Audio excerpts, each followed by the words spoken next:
Assalamualaikum warahmatullahi wabarakatuh.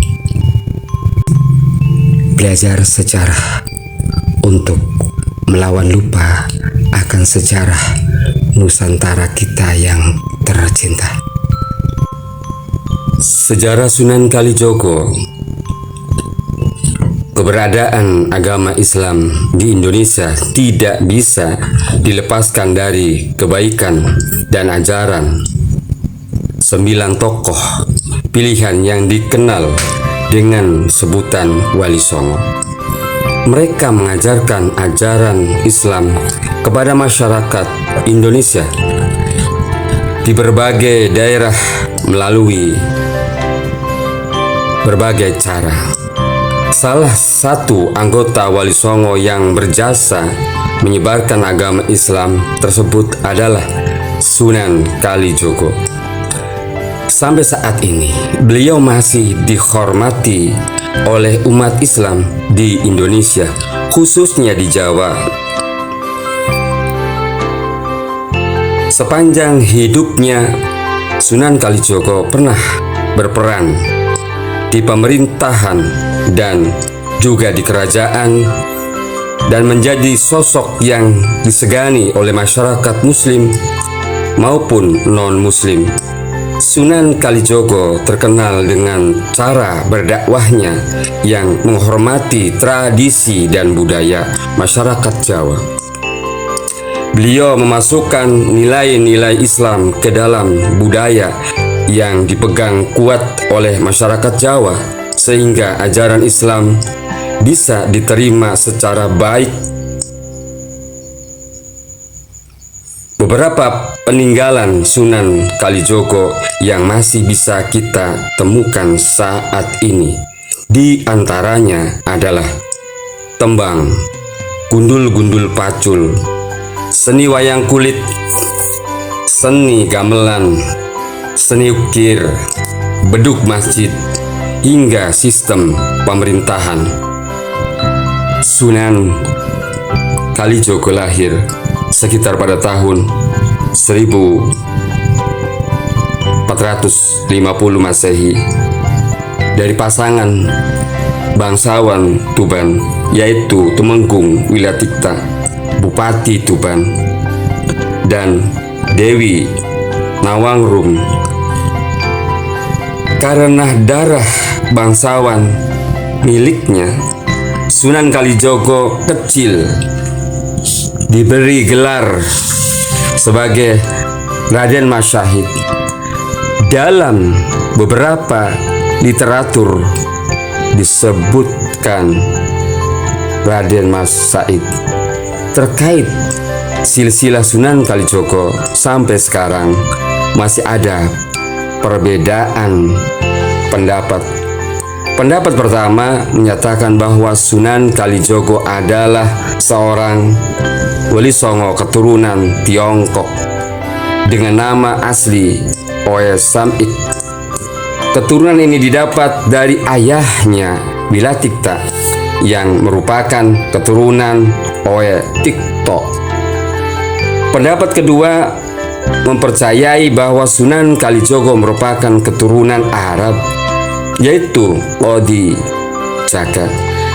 Dalam literatur dan babat Tuban dikatakan bahwa Sunan Kalijogo adalah keturunan ke-24 Nabi Muhammad SAW.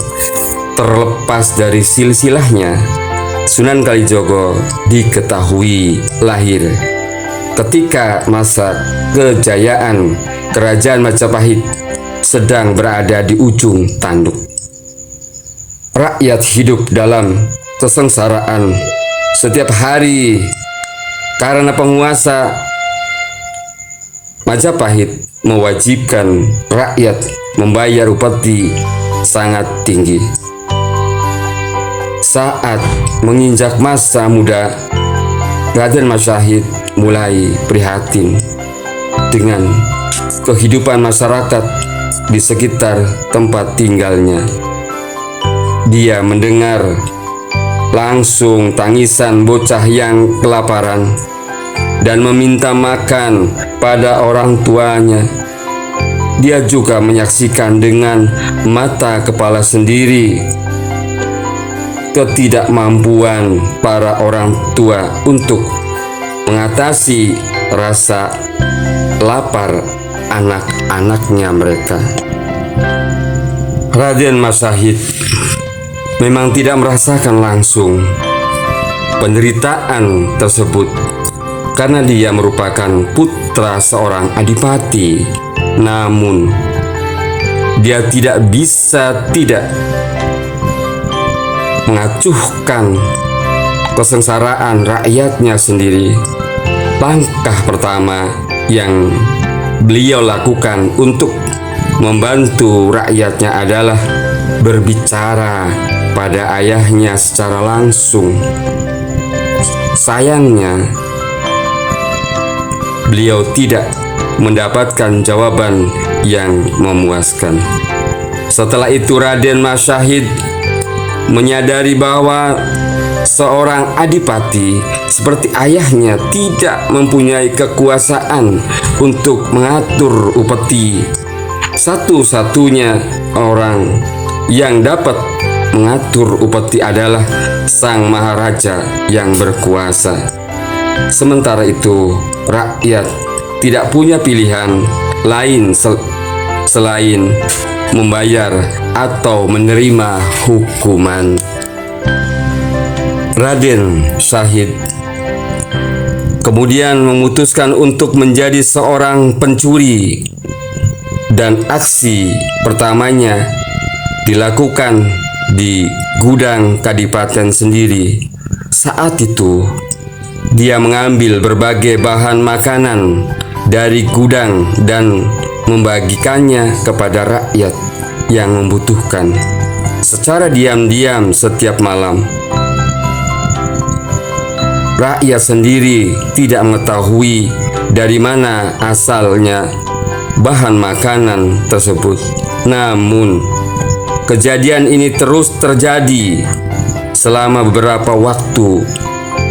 Mereka kemudian memberikan julukan maling celuring atau maling aguna kepada pelakunya. Maling celuring sendiri berarti seorang pencuri yang mencuri bukan untuk dirinya sendiri, melainkan untuk dibagikan kepada orang-orang miskin yang membutuhkan.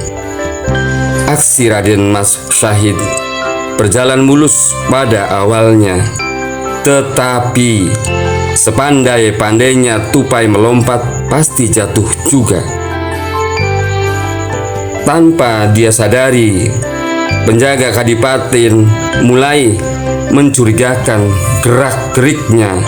Pada akhirnya mereka berhasil menangkap basah Raden Mas Syahid ketika melancarkan aksinya dan mengungkap rahasia di balik fenomena maling celuring yang ramai dibicarakan oleh masyarakat.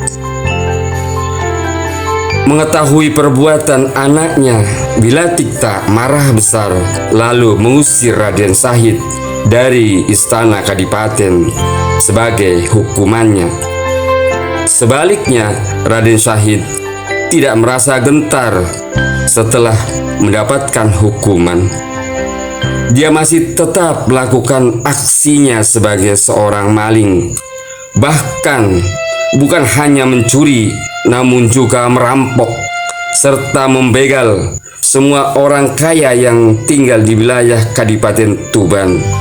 Raden Mas Syahid tetap berpegang teguh pada tujuan utamanya untuk membantu rakyat yang hidup sengsara. Meskipun dia harus menempuh jalan yang salah, bagi masyarakat dia adalah seorang pahlawan. Sementara itu bagi kaum bangsawan, Raden Mas Syahid adalah ancaman nyata yang membuat tidak mereka tidur nyenyak. Orang yang paling dulu kena imbas dari perilaku Raden Masyahid adalah ayahnya sendiri. Hampir setiap hari ada kaum bangsawan yang protes padanya karena harta mereka hilang tanpa sisa. Adipati Wilatikta yang murka kemudian memerintahkan penjaga kadipaten untuk menangkap anaknya sekali lagi. Setelah berhasil ditangkap, Raden Syahid diberi hukuman untuk keluar dari wilayah Kadipaten Tuban. Meski begitu, hukuman yang kedua ini tidak mengubah pendirian Raden Syahid sedikit pun. Raden Masyahid terus berjalan mengikuti arah langkah kakinya hingga dia sampai di hutan Jatiwangi, kawasan Lasem, Rembang, Jawa Tengah. Di hutan inilah beliau bertemu dengan seorang laki-laki tua yang memiliki tongkat emas. Siapa sangka pertemuannya dengan laki-laki tua tersebut justru mengubah pandangan hidup yang selama ini dia yakini. Sampai singkat cerita, beliau bertaubat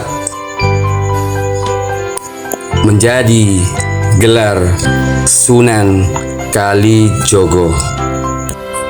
Setelah Sunan Kalijogo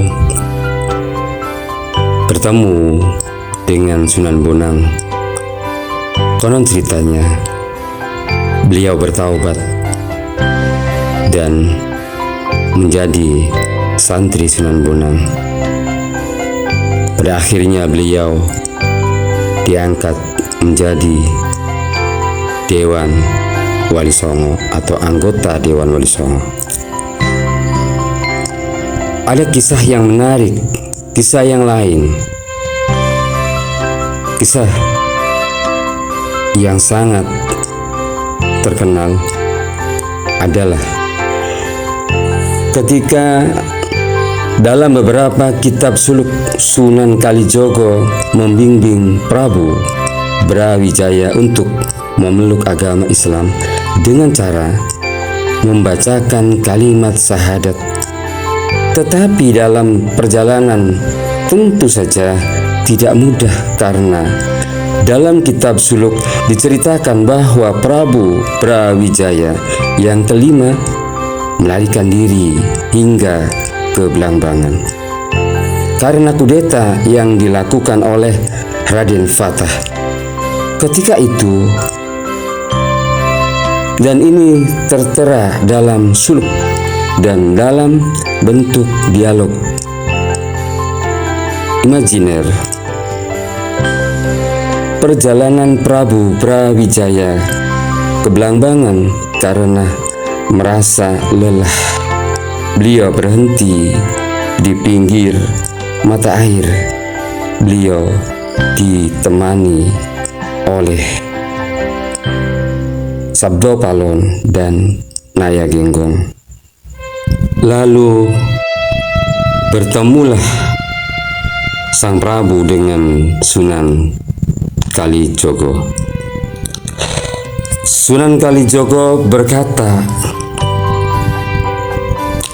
"Hamba diutus Putra Paduka untuk mengaturkan sujud kepada Paduka dimanapun berada. Beliau mohon ampun atas keilafan sampai lancang berani merebut tahta Paduka karena terlena oleh darah mudanya." Lalu Prabu Brawijaya berkata, "Aku sudah muak mendengar kata-katamu, Syahid. Tetapi tidak aku gagas.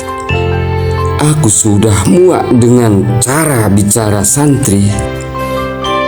Mereka lamis, matanya belirok, menunduk di muka tapi memukul di belakang. Kata-kata yang manis di bibir, di batinya meraup pasir, ditaburkan ke mata agar mataku buta. Dulu aku beri hati, tapi balasnya adalah tenyung buntut. Coba apa salahku? Mengapa negaraku dirusak tanpa alasan? Itulah sabda dari Prabu Brawijaya. Mendengar jawaban sang Prabu demikian, maka Sunan Kalijogo merasa bersalah karena telah ikut menyerang Majapahit. Ia menarik nafas dan sangat menyesal, namun itu telah terjadi. Maka beliau pun dengan lemah lembut berkata, Sunan Kalijogo, mudah-mudahan kemarahan Paduka pada putra Paduka menjadi jimat yang dipegang erat, diikat pucuk rambut, dimasuk ke dalam ubun-ubun, menambahi cahaya nubuat yang bening untuk keselamatan cucu-cucu Paduka semuanya. Karena semua telah terjadi, apalagi yang dimohon lagi, maka hamba memohon ampunan Paduka. Lalu sang Prabu berkata, aku tidak gagas. Aku akan pergi ke Bali bertemu dengan Ki Prabu Dewa Agung di Kelungkung. Aku beritahu setingkasih patah, menyia-nyiakan orang tua tanpa dosa, dan hendak ku minta penggalang para raja sekitar Jawa untuk mengambil tahta Majapahit. Adipati Palembang akan kuberi tahu bahwa anak kedua angkatnya sesampai tanah Jawa, ya aku angkat menjadi adipati. Tidak tahu aturan, ia berani memusuhi ayah dan rajanya. Itulah ungkapan kekesalan dari Prabu Brawijaya. Lalu Sunan Kalijogo sangat prihatin. Ia bertanya dalam hati, tidak salah dengan Ki Ageng Ampel Gading bahwa Eyang Bungkuk masih gagah mengangkangi negoro, tidak tahu diri, kulit kisut, punggung bungkuk. Jika beliau dibiarkan sampai menyeberang Pulau Bali, pasti akan perang besar dan pasukan Demak pasti kalah karena posisi salah memusuhi raja, ayah, dan pemberi anugerah.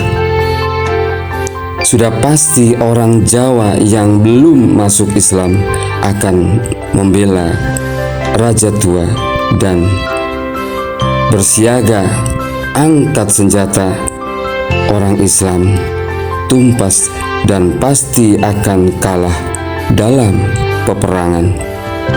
Akhirnya, dengan pertimbangan itu, Sunan Kalijogo merendah, "Duh Gusti Prabu, apabila Paduka nanti tiba di Bali, kemudian memanggil para raja, pasti akan terjadi perang besar.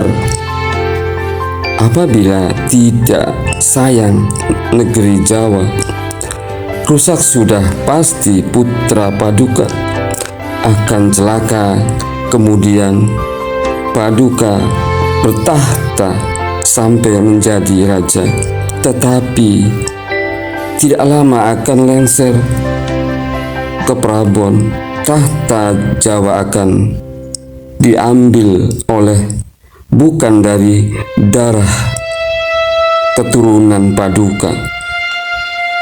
Jika demikian, ibarat serigala berebut bangkai, yang berkelahi akan terus berkelahi hingga tewas dan semuanya daging dimakan serigalanya." Mendengar itu, Sang Prabu berpikir keras. Lalu Sang Prabu mengelukkan kepala Sunan Kalijogo. "Coba pikir Syahid, alangkah sedihnya aku, orang tua yang lemah rentah, tak berdaya, kok direndam di dalam air." Lalu Sunan Kalijogo tersenyum, berkata, "Mustahil jika demikian. Besok hamba yang tanggung. Hamba yakin tidak akan tega putra Paduka memperlakukan sia-sia. Kepada Paduka akan halnya masuk agama hanya terserah kepada Paduka. Namun lebih baik jika Paduka berkenan berganti syariat Rasul, mengucapkan asma Allah. Akan tetapi jika Paduka tidak berkenan, itu tidak masalah, toh hanya soal agama. Pedoman orang Islam, syahadat. Meskipun sholat dingkak-dingkuk, jika belum pas syahadatnya juga disebut kafir. Nah, inilah poin di mana dalam dialog ini Prabu Brawijaya mengatakan syahadatnya. Sang Prabu berkata, "Syahadat itu seperti apa kok aku belum tahu. Coba ucapkan dan aku mendengarkan." Lalu mengucapkan kalimat syahadat yang menjadi ciri dan jimat dari makna jamus kalimah shodok. Asyhadu an la ilaha illallah wa asyhadu anna Muhammadar Rasulullah. Aku bersaksi tidak ada Tuhan melainkan Allah, dan aku bersaksi bahwa Kanjeng Nabi Muhammad itu utusan Allah. Sunan Kalijogo berkata kepada Sang Prabu, "Manusia yang menyembah kepada angan-angan saja, tidak tahu sifatnya, maka ia kafir. Manusia yang menyembah sesuatu yang kelihatan mata, itu menyembah berhala namanya. Maka manusia perlu mengerti cara lahir dan batin manusia mengucap harus paham kepada yang diucapkan. Apapun maksud Nabi Muhammad, Rasulullah adalah Muhammad itu makam, kuburan jadi badan, manusia itu tempatnya. Sekalian rasa dan memuji badan sendiri, tidak memujimu Muhammad tiara. Badan manusia itu bayangan Tuhan, badan jasmani itu letak rasa. Rasul adalah rasa kang nusuli rasa kang lisan, luluh menjadi lembut disebut Rasulullah. Rasa Allah atau rasa Allah kundo salah diringkas menjadi satu Muhammad Rasulullah. Itulah ungkapan yang diberikan Prabu Brawijaya V. Lalu dijelaskan lagi yang pertama, pengetahuan badan. Kedua, tahu makan. Kewajiban manusia menghayati rasa dan makanan disebut menjadi sebutan Muhammad Rasulullah. Maka sembahyang berbunyi usolli, itu artinya memahami asalnya. Adapun rogo manusia itu asalnya dari roh idofi, roh Muhammad. Rasul artinya Rasul rasa, keluarnya rasa hidup, keluar dari badan dan terbuka karena asyhadu Allah. Jika mengetahui artinya syahadat, tidak tahu rukun Islam, maka tidak akan mengerti ketika awal kejadian. Lalu Sunan Kalijogo berkata kepada Prabu Brawijaya, apakah jenengan berkenan atau tidak berpindah agama Islam? Argumen itu lalu Prabu Brawijaya berkenan masuk agama Islam. Setelah itu beliau meminta untuk memotong rambutnya kepada Sunan Kalijogo. Sunan Kalijogo lantas berkata, Sang Prabu, dimohonkan Islam lahir batin. Apabila hanya lahir saja, rambut paduka tidak mempan digunting. Sang Prabu kemudian berkata, kalau lahir batin sudah ikhlas, maka rambutnya pun bisa dipotong. Demikian Sunan Kalijogo bisa membimbing Prabu Brawijaya untuk memahami agama Islam secara benar. Kisah di tempat lain bahwa nanti Prabu Brawijaya setelah memeluk agama Islam akan mendapat gelar Kanjeng Sunan Lawuh dan bertahta di Gunung Lawuh. Inilah kisah-kisah dari Serat Suluk. Semuanya terap dalam uraian dialogis bahwa Sunan Kalijogo membimbing Prabu Brawijaya V untuk memeluk agama Islam. Itulah tadi kisah legenda Sunan Kalijogo membimbing Eyang Prabu Brawijaya 5. Semoga bisa dapat dipetik pelajaran dan hikmah dari cerita tadi. Semoga bermanfaat bagi kita semua. Apabila ada kesalahan nama, tempat, tahun, dan gelar, kami tidak bosan-bosan mengatakan mohon maaf yang seagung-agungnya. Bagi yang menyimak channel kami Bani Hidayatullah, kami mohon subscribe,